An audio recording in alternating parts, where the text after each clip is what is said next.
Hello and welcome to Addicted to Lacrosse. This is Season 3, Episode 4. Today is Sunday, January the 24th, 2016. My name is Graeme Tyler. With me, as always, are Tyler Fitch and Melissa Daphne. Unfortunately, Melissa's computer had a bit of a mishap today, so we can hear Melissa, but we can't see her. Hopefully that'll get fixed sometime soon. We have hopefully a pretty good show tonight. One thing I want to get to is we talked about Jeff Snyder last week, so I want to revisit that briefly. A couple of games, one of which I'm not happy about, the other of which Tyler is probably not happy about. Melissa's probably not so bad on that one. Hopefully we'll talk a little bit about the Rock and the Stealth, neither of which had the greatest weekends at all. And maybe we'll try and investigate what's up with those guys. And then we'll get to our predictions for last week and predictions for next week, which is 5 games, so a little busier than this past weekend. So to start off with, we discussed Jeff Snyder last week and his retirement and how good of a player he was. And we were concentrating mainly on face-offs, but he was obviously skilled at a lot of other areas of the game. And one thing that Melissa mentioned was not only was he good at the face-offs and the face-off itself, he was very dangerous, but one of the reasons that he was more dangerous than your average face-off guy was that he could grab that ball and then head down and score. And it did seem that he's just done that a lot more than anybody else. And so it got me wondering if I could actually figure out whether that was true or not. And I have game information, including all goals and assists and penalties and such, going back to 2005. So I went through the database and figured out how many goals were scored, and I arbitrarily chose 7 seconds. So 7 seconds or less after the previous goal, and how many of them were scored by Jeff Snyder versus anybody else. And over that 10-year period from 2005 to 2015, which I guess is 11 seasons, Snyder did this 22 times. And the next closest person was Stephen Hoare, who did it 6 times. Graham, is this just his goals or also assists? This was just goals, actually. I probably should have looked at assists as well. The 08 season that Iannucci had a ton of goals, there was Snyder facing off, popping to him on the wing, and he would score. I remember, if you remember Cosmo getting in a fight, it was because Iannucci scored less than 7 seconds after a face-off because he got the feed down and from Snyder. That would definitely be interesting. I should have included assists in that as well. I did also look at goals that were scored less than 7 seconds after the beginning of a quarter, and that didn't make much of a difference. I think he had done it 6 or 7 times. Bob Snyder had done it 6 or 7 times. 2 or 3 other face-off guys had also done it 5 or 6 times. So he wasn't far and away any better than anybody else in that category. But when it was just from the previous goal, he had almost 4 times as many as anybody else. So, Melissa, you nailed it. Well, it's probably because so often it was against us. you just remember seeing that, just watching him, and it's like, oh, ouch. Oh, he just did it again. Great. Yeah, that was certainly one of Snyder's strengths. So I just wanted to mention that Melissa called it, and we've proven it with the numbers, so that's good. On to the games. Yeah, like I said, Tyler wouldn't be happy with one of them, and I wasn't too pleased with the first. Toronto won Buffalo. I wasn't able to get to this game, but I did watch it on the broadcast. Buffalo ended up winning 12-6. This one was kind of similar to the Georgia game, which started the Rock season, where they took a 2-goal lead early, and then they lost the lead, and then they got it back again, and then they lost it. And it was kind of back and forth for the first quarter and a half, not quite to the half. And then they just stopped scoring. And in the first game, Georgia went on to win. And in this game, obviously Buffalo went on to win. But it was kind of the same thing. They just couldn't score. And if I remember correctly, let me just check. It wasn't quite the same score. I was going to say they lost by the same 12-6 score, but it was actually 12-7 in the Georgia game. Anyway, I actually didn't think the Rock offense was as bad in this game as they had been in previous games. Buffalo's defense was really strong, and Anthony Cosmo played a great game. Um, that being said, 6 goals is just not going to do it. They did shuffle around the offense a little bit in that Dan Lintner and Turner Evans Still, oh, um, were both healthy scratches. Um, Casey Behrens was back. Kevin Ross was back from injury and provided a couple of goals and got down in the corners like he likes to do. So they looked all right. There were times when they looked really good and their passing was really good, but then Cosmo would just shut the door. Other times they looked a little bit lost, like they had done in the Rochester games. Also wanted to mention Alex Keto Hill had a great game, I thought, for the Bandits. He was returning. I believe he was suspended for a couple of games for something that happened in the preseason, so he didn't play in the first couple of Bandits games. But he looked really good in this one, playing some solid defense, playing some solid offense. He's a transition guy, so he's all over the floor. Pretty quick. He's listed as 5'11" and 166 pounds. So he's tall, but pretty skinny, it looks like. Now, and maybe that's old and he's put on some pounds, but I think he's only 22 or 23 or something. He's pretty young. Kevin Burnell, I thought, had a pretty good transition game as well. The Bandits, just in general, are a pretty good transition team. And then, of course, Ryan Benesh, Dane Smith, those guys are monsters. Mark Stainhouse had one play where, and I've seen this, I don't know how many times, he was covered by 4 Rock defenders at the same time, and he kept the ball the whole time, never gave it up, and then one of the Rock defenders got a penalty for cross-checking him in the head. What can you say about Stainhouse? He give him the ball, and you just can't get it away from him. He's the guy you love to hate but wouldn't mind on your team. Yeah, I don't have a lot more to say about that. It was disappointing, but it did give me a little bit of hope in that the Rock didn't play terrible like they have prior to this. They just ran up against a great defense and a great goalie. So maybe some hope for the future, but still 6 goals is just not going to do it. Melissa, I know you didn't get the chance to see this one, but Tyler, did you see it at all? I had it in the background while I was doing a family project, so I was paying somewhat attention to it. But by the time I got into it, Buffalo had already opened their lead. I really loved your tweet about Alex Kiddo Hill. You almost had the Captain America line down of like, somebody buy that kid a sandwich. When first time you see Steve Rogers going into get his injections, but even for cheeseburger, it was still great. Rocker,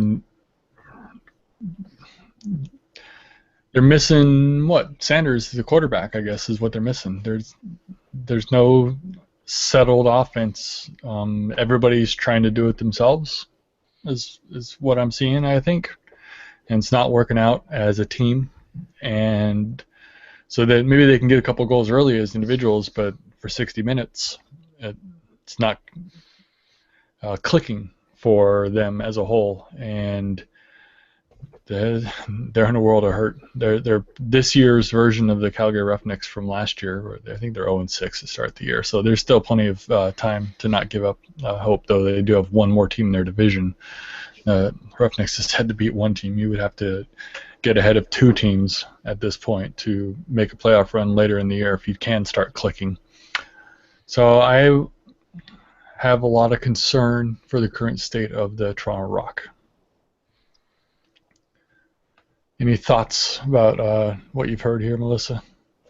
I'm glad to hear that Toronto actually sounds like they're clicking just a little bit better. Maybe they'll actually break out of this slump.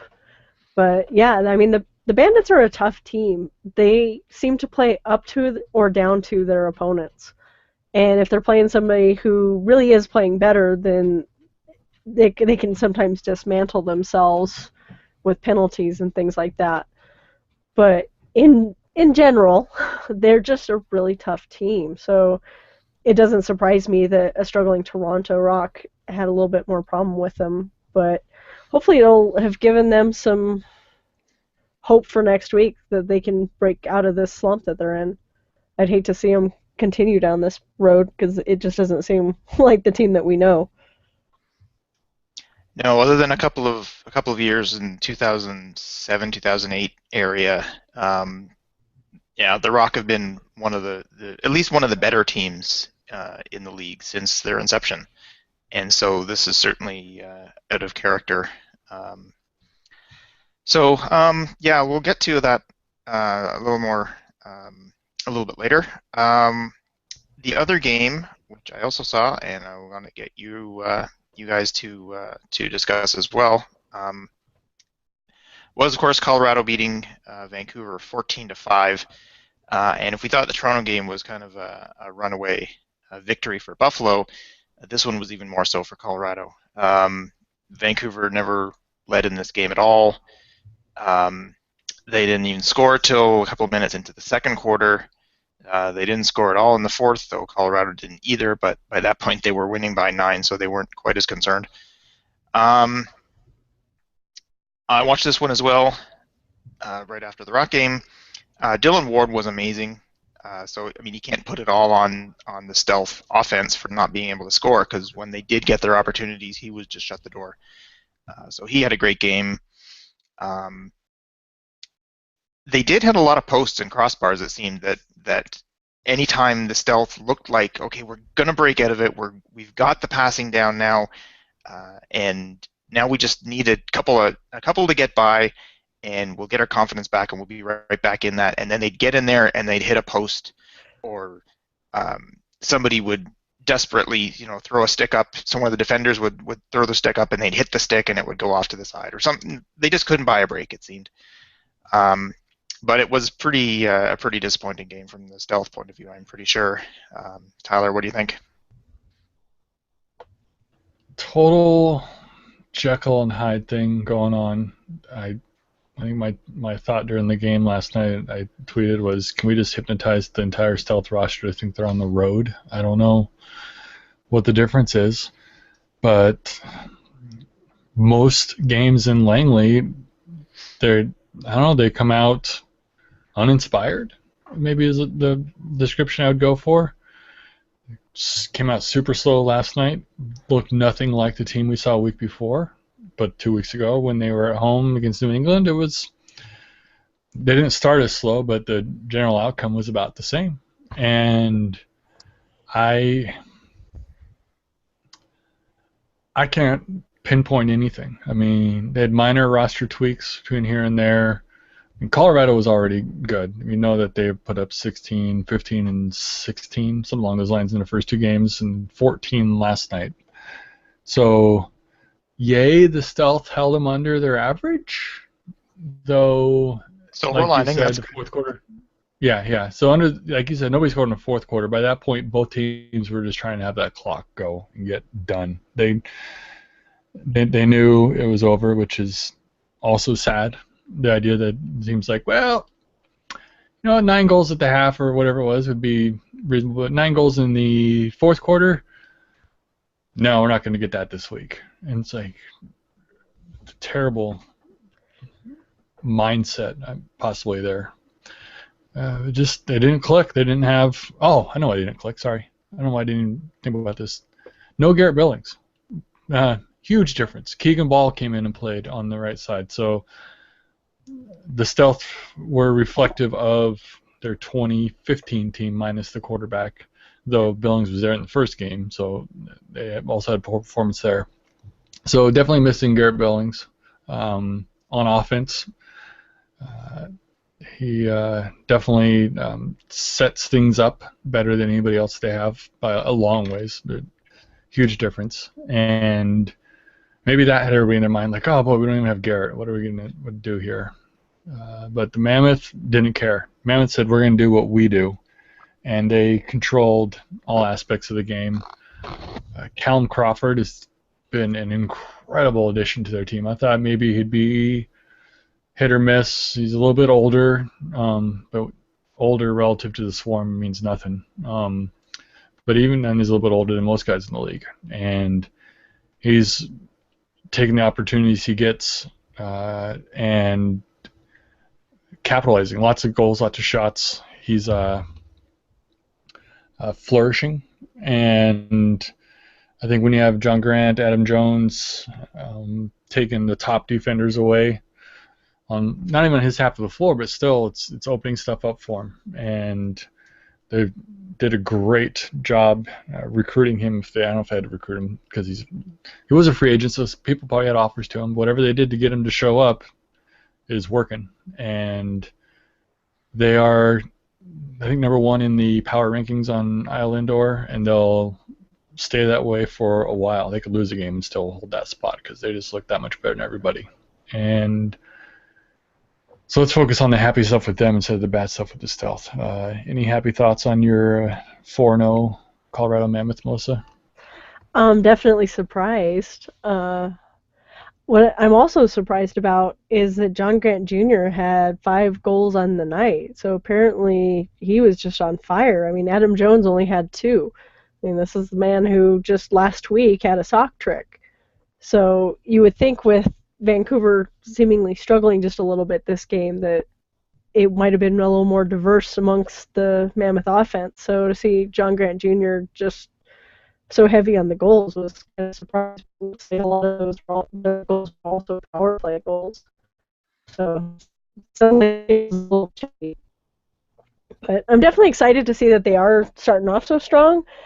I'm just, that pessimistic part of me is now waiting for the other foot to drop because I've been in this position too many seasons lately where it's like, yay, they're doing great. And now they're sucking the rest of the year. Okay.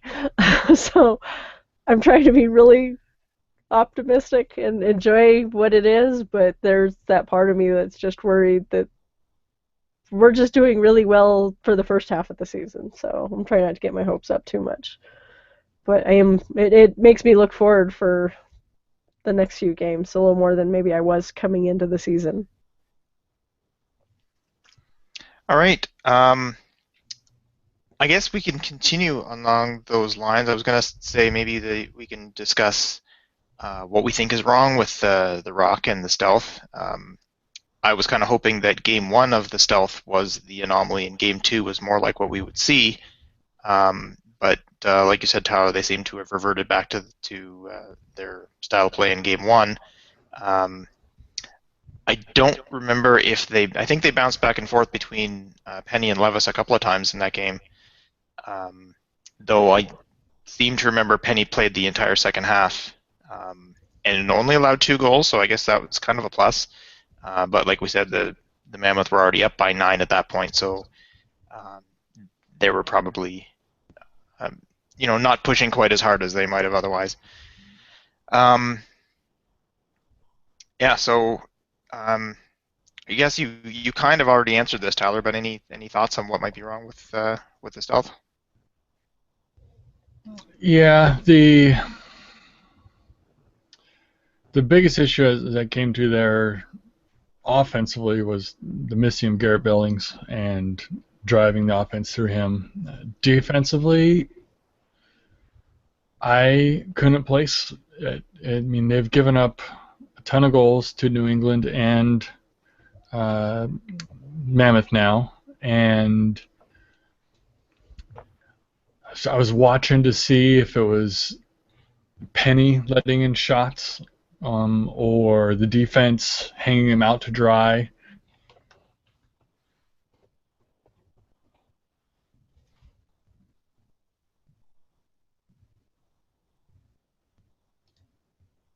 No, I don't know if we lost Tyler. I think we may have, because I was starting to wonder if it was my computer that froze up, but since you're clear, it must be No. Tyler. Okay, I don't know if Tyler is gone and will hopefully be coming back. He was mentioning the Stealth defense, and there was certainly a couple of plays in Saturday night's game where the defense was just not there at all. I know one play that Brad Schaller mentioned, somebody, I don't remember who it was just right on the doorstep, right outside the crease. Somebody fed him with a pass. and he had all kinds of time to figure out where to shoot on Penny, and there wasn't a defender within 10 feet of him. He was just all by himself. He had all kinds of time. There was another play where, and again, I'm forgetting who it was, um, but one of the Mammoth players went down, shot. It was Cam Holding. Went down, took a shot, and either missed the net or a save was made. Actually, I think the save was made and the ball dropped, and it was just sitting sort of on the goal line but outside the goal, and it was just sitting there. And Holding was standing behind the crease, and he just saw the ball sitting there. And Penny never made a move for it. Maybe he didn't know where it was. The Mammoth defender didn't make a move for it. So Holding just kind of reached in, grabbed the ball, and then continued and got a fresh 30. So it just seemed like the Wow. Okay, Mammoth defense, or the stealth defense, was just not there for parts of it. And so, yeah, Penny may have let in a couple of softies here and there, but a lot of it wasn't his fault. Tyler, you're back. sorry about that. I was gonna say my last thought is I guess I'm still waiting for more information around the idea of home versus road. If they continue to have stinkers at home, that's bad. It's gonna kill fan attendance and kill their motivation. Like if they go to home games with like an attitude of boy, it's a home game this week, versus phew, finally at home, I don't have to worry about traveling and all this stuff. And that's gonna make for a bad season. But I want to see how they do on the next road game going up to Calgary, I believe. It'll be great. Could be at home against Calgary because Jake and Brad Challoner are broadcasting, but we'll see. I got to pay attention to the schedule a little closer, I guess. Next week they are indeed in Calgary. Okay. That should be a good game. Very good At least, game. hopefully. It's All hard right. to see them when they're so one-sided. Yeah. Okay. So yeah, I finished my thought. Sorry about the drop. Okay. There was something else I was going to say, and I can't remember what it was. But we'll move on to the Rock and see what we think about those guys. I think you covered it, Tyler. It's at least part of it is the lack of Josh Sanderson. He was the quarterback. He was the guy who set up the plays. He was the guy. Not everything went through him necessarily, but considering the number of assists he got, an awful lot of it did go through him. And I do remember there being an issue a couple of years ago where Colin Doyle was out for a few games, and the offense just started really clicking really well, and then he came back and they threw up a stinker. And I'm not blaming Doyle. It's not that his presence is screwing things up, but he wasn't there at all last year, and Sanderson had a career year. And then Sanderson's out and Doyle's back, and this is what we get. Again, I don't want to blame Doyle. Doyle's always been one of my favorite players. And he's certainly shown signs in the games that we've seen that he is the Colin Doyle that we've been seeing for 15 years or whatever it is. But there's been a couple of times where he looks every bit of the 37 or 38 years old that he is. Maybe they figured without Josh, Colin will be the guy, and he's maybe just not up to the task anymore. I hate to say it that way, but that is kind of what it looks like. And maybe they kept out Turner Evans and Lintner just to say, okay, this is mostly what we had last year, minus Josh plus Colin. So let's see if we go with that and figure things out before we start throwing in rookies. But I guess I'm just talking about the offense here because I don't see a big issue with the Rock defense. I mean, the goaltending has been pretty good, if not better than pretty good. The defense has been pretty good.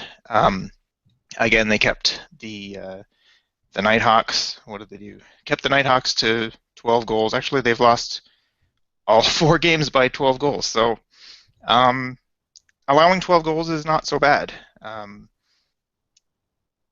The problem is that you only score half of that.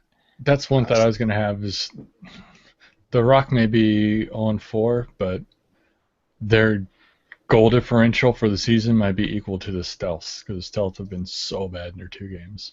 I'm not sure what that number is right now. The No, Rock are minus 23. The Stealth are minus 17. So they're both they're both far and away the worst because the next closest is minus 2 from Calgary.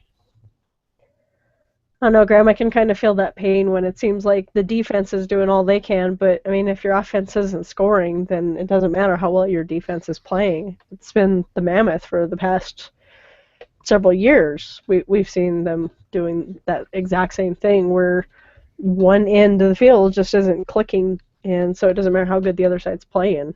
But we've also seen where, like you were saying with Colin Doyle, you change one player, and sometimes that's a 180, and it's fantastic, and other times it does the complete opposite.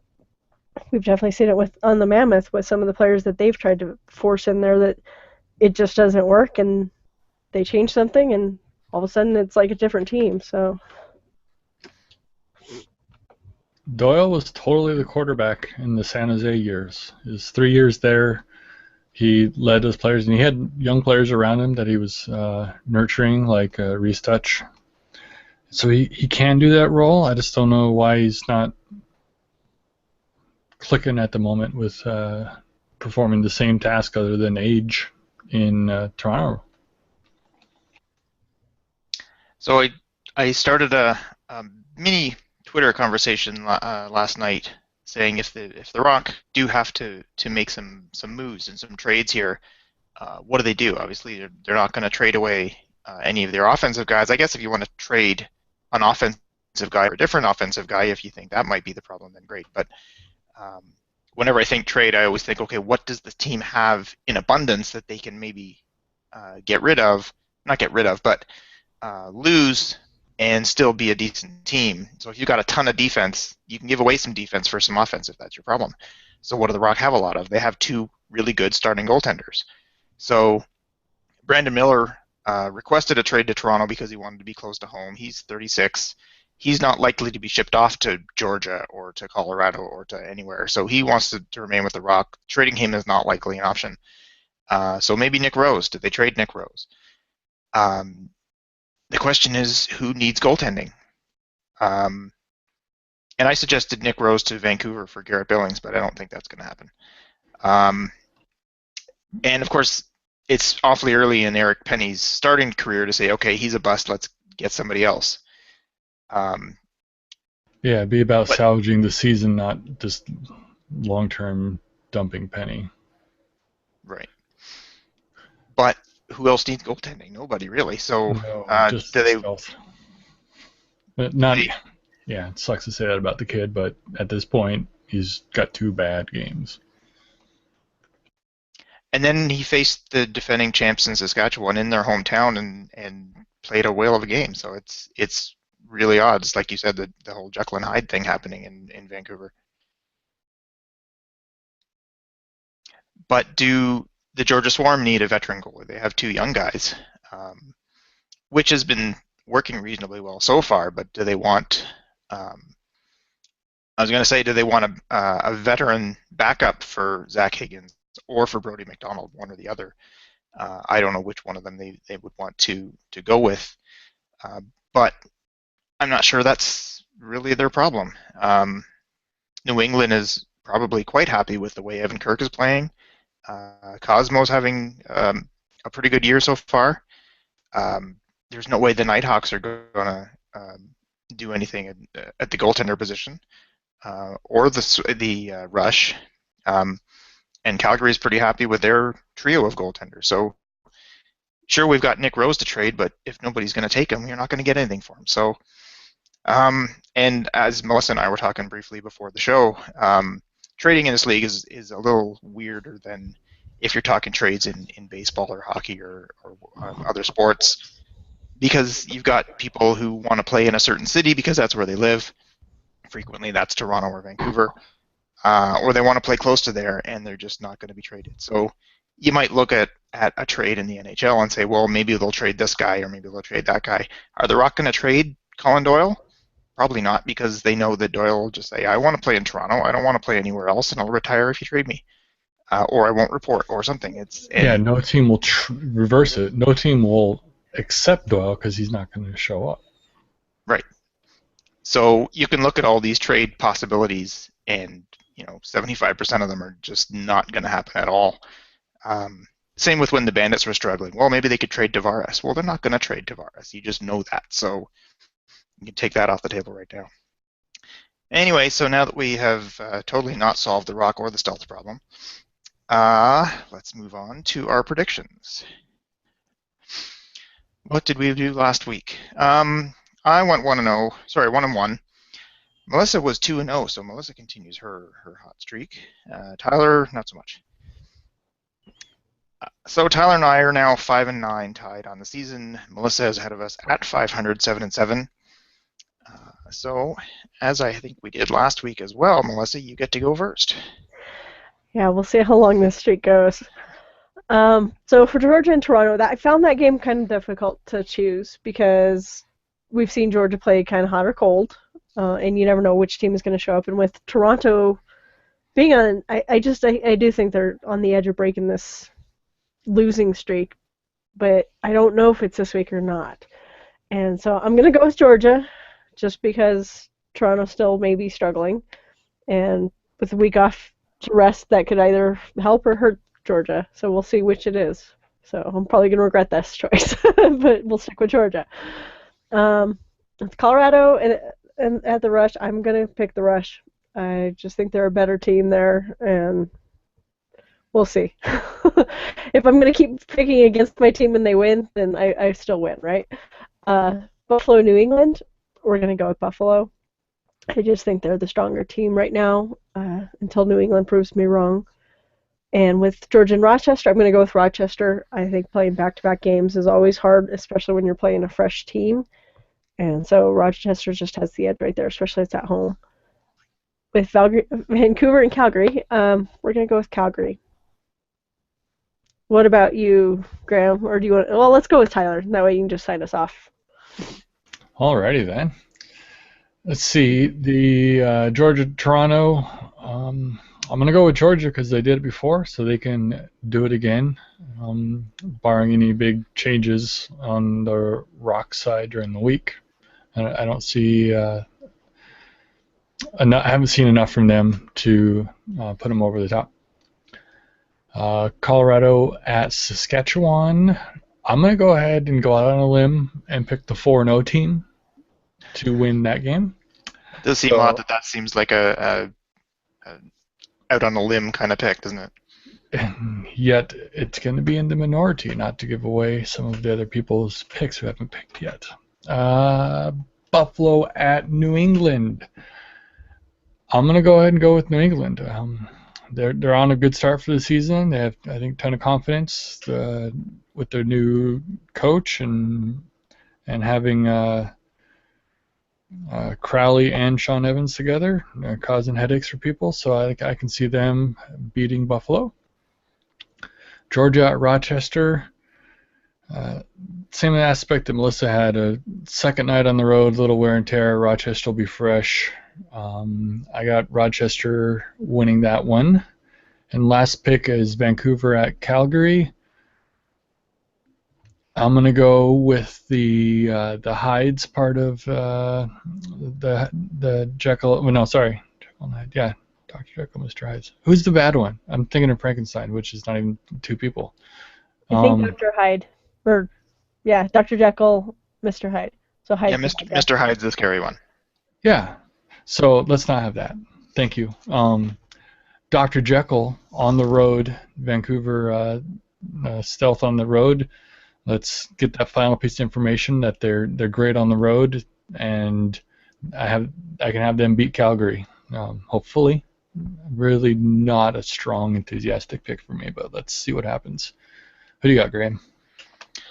Okay, Georgia, Toronto, and I don't know if I'm picking with my head or picking with my heart on this one as a Rock fan, but I'm going to say this is the one where they break the losing streak, and I'm going to pick Toronto on this one. Colorado and Saskatchewan, yeah, like we said, it does seem weird to say picking the 4-0 team against the 1-1 team, is an unusual pick, but I'm going to have to agree with Melissa on this one and go with the Rush. Though I'm looking forward to watching that game. Buffalo, New England. Buffalo played really well this past weekend against Toronto. Their transition is really good. They're fast all over the place. Their two-headed offensive monster is amazing. And then adding guys like Darrell into that mix as well. And Cosmo played a great game, so I think they'll ride that into a win next week. So I'm going with Buffalo. Georgia, Rochester. It's hard to pick against Matt Vince generally, so I'm going to go with the Nighthawks there. And Vancouver, Calgary, and I kind of struggled with this one as well. Like you said, Tyler, Vancouver was really good in Saskatchewan, but at home not so much. This one is not a home game, so maybe we'll see the game 2 stealth instead of the game 1 and 3 stealth. But I decided to go with Calgary on this one anyway. But yeah, like you said, I'm looking forward to watching that one. That should be fun. Yeah, I guess that's it for this week. I guess. Sorry, I'm getting a little messed up here. AddictedToLacrosse.com is where you want to go for all of our old shows, and this one will be up there in a little while. If you want to get a hold of us, Lax Podcast on Twitter, Lax Podcast on Facebook, feedback at addictedtolacrosse.com if you want to send us email. We are on iTunes. If you do a search for Addicted to Lacrosse on iTunes, you will find our podcast, so leave us a review there. That would be good. And that's about it. This has been another episode of Addicted to Lacrosse. For Tyler and Melissa, I'm Graeme. Thanks for listening or watching, and we'll see you next week.